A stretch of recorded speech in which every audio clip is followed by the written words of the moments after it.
ডাক্তারবাবু, আমার দিদি কি হয়েছে? দিদি ছাড়া আপনার আর কে আছে? কেন? আপনি আপনার দিদিকে খুব ভালোবাসেন, তাই না? এই দিদি আমায় মায়ের মতো আগলে রেখেছেন। দিদি আমার বেঁচে থাকার প্রেরণা, আমার প্রাণ। ও, আপনি বলুন ডাক্তারবাবু, যত বড় দুঃসংবাদই হোক আমি সইতে পারবো। আমি তো জ্বলে পুড়ে কয়লা হয়ে গেছি, এখন আর কোনো আগুনের আঁচ আমাকে দগ্ধ করে না। আপনি বলুন। যদিও আমি একেবারে শিওর নই, তবু রিপোর্ট দেখে মনে হচ্ছে আপনার দিদির অসুখটা ব্লাড ক্যান্সার।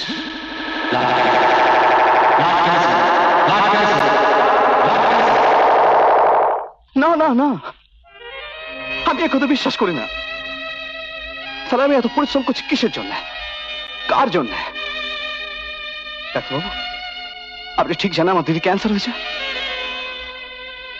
বলুন না। আমি আপনাকে একটা অনুরোধ করব, বলুন রাখবেন। আমার দিদি যেন তার এই অসুখের কথা না জানতে পারে, তাহলে আমার দিদিটা এমনি মরে যাবে। সে দুঃখ আমি সইতে পারবো না। ডাক্তারবাবু প্লিজ।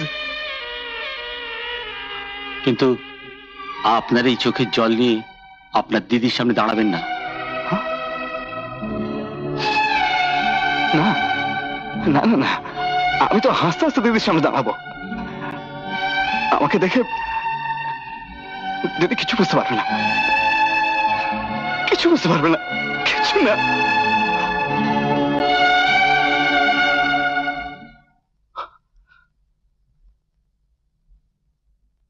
আরে, তুই তাহলে সত্যি এসেছিস?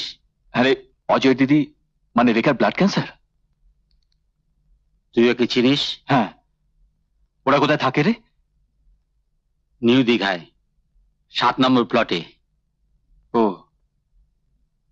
7 নম্বরে।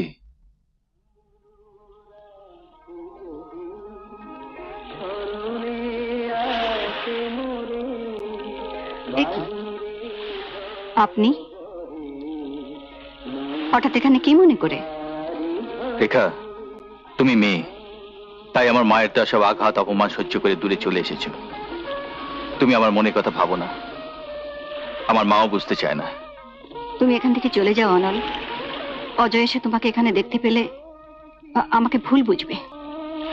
তোমাকে ছেড়ে যেতে আমার মন চাইছে না, তবু যাচ্ছি। কাল আবার আসবো।